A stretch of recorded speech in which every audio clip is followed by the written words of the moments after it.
So I've got a piece of elm on the lathe today, or at least I'm 75% certain this is elm. I mean, there's a slight chance it could be hickory or pecan, but I'm almost certain this is elm, but that's besides the point. The whole reason why I have this wood chucked up on the lathe today is because of this split right here that runs right through the middle of the wood. Now, I've been wanting to do some more artistic pieces lately, and in the past I've seen people where they take pieces like this where it's got a big void or split or crack in it, and they take, leather or cord or wire or whatever it may be like that, and they stitch whatever the void may be, and they kind of do like a cross stitching effect to it. And I thought that's a really kind of a cool effect, and I've actually personally never done it. So I thought this wood would make a perfect trial on that because it's got this natural void right down the middle of it. But with that said, let me grab my mask so we can get this thing shaped.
Alright, so the outside is finished and that went very smoothly.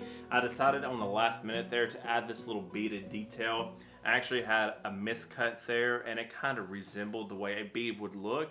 And I thought, hey, I like the way that looks, so I decided to turn one in, and I'm glad I did. The voids also ended up being high up enough to where it doesn't affect the tenon down here, so when it comes to hollowing, it should go just fine. And also a little bit bonus, on the two sides here, there is this recess here where the tree just kind of curved in a little deeper than the rest, and on the other side, there is this crack here that was just it's a pretty big crack. And it's going to sound cheesy, but this piece is sort of about these cracks and these voids and imperfections and just making them a part of the piece and making them work for it. Just showing off the natural state of the wood. It is sappy, but I do like using these types of defects and imperfections to almost accentuate the piece in a way. But yeah, enough blabbing. Let me get my mask on and let's flip this thing around so we can get it hollowed out.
All right, so it has been 3 months since I turned this bowl, and everything is finally ready. It's dry, which has actually been dry for a while, but life kind of get in the way. But that's neither here nor there.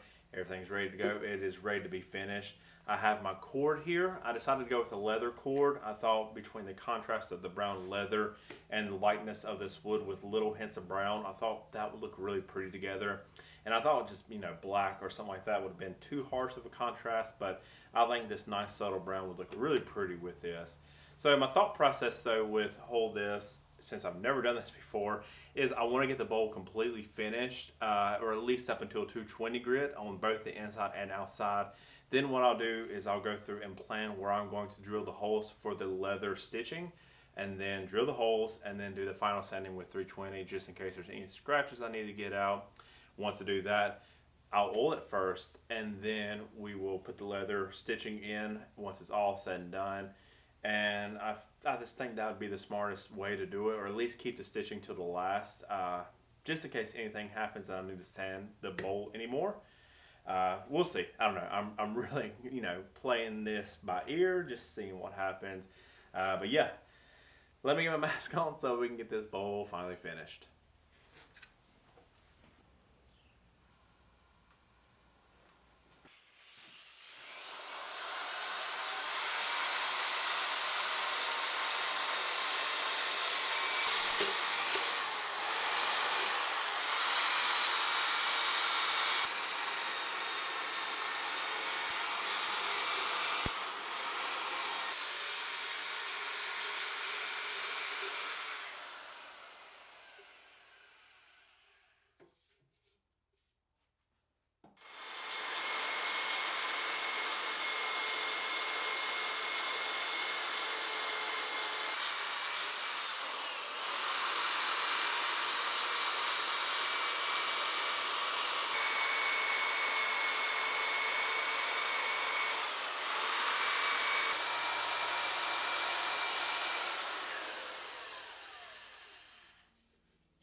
All right, so the bowl is sanded up to 220, and the next step of the process is to lay out the design and how I want the stitches to look along the cracks here. So I cut out these little templates from the cord that I'll be using.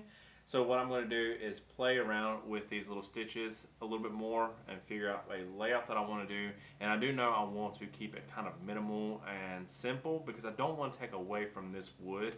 I really want to keep the focus on the bowl and not so much the stitches. So I will not be going all the way down the cracks. I'll just be keeping it very small and simple.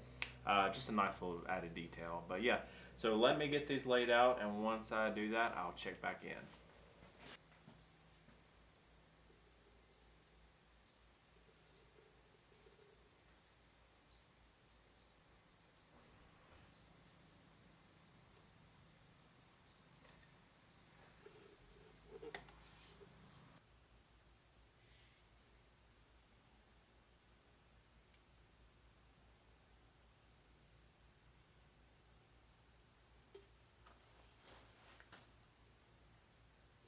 Alright, so I figured out how I want to lay everything out, and I decided to go with 3 stitches just straight across, no crisscrossing or anything like that. After playing around with it, the 3 just straight across looks the cleanest, I think looks the nicest. And also when it comes to this sort of design aspect, I like to keep things at odd numbers, so that way your eye is drawn to the center and there's a point of attention there, I guess if that's the right way to put it. Anyways, I just think odd numbers when it comes to laying out something like this is just a cleaner look. But yeah, and also if you want to get symbolic with it, there's 3 cracks in this bowl that'll need stitching, and so 3 stitches are being used. But anyways, let me get the drill so I can get these holes drilled out, and then I can turn this tenon off.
Alright, so the bolt is almost done. The only thing that I have left to do is to cut the cord for the cracks here, sign the bottom, and then we can get some oil in this thing.